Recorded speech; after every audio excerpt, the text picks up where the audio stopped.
By applying embellishing wax, we can make an average piece look into a really good piece. This is just to enhance the grain and bring that lower grain to life. So first things you can do is obviously turn your piece, seal it well, giving it a couple of coats of sand and cedar. This will create a barrier between your wax and your colouring so it doesn't interfere with each other.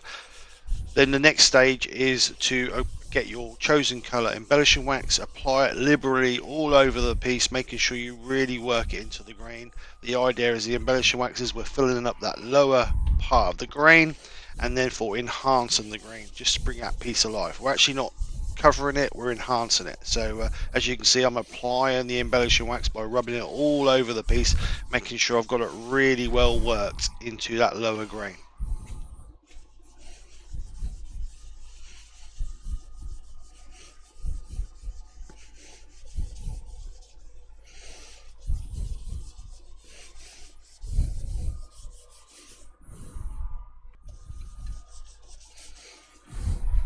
So once you've spent a bit of time working all the embellishing wax into the grain, making sure the whole piece is covered, now it's time to buff it all up and see what you've got.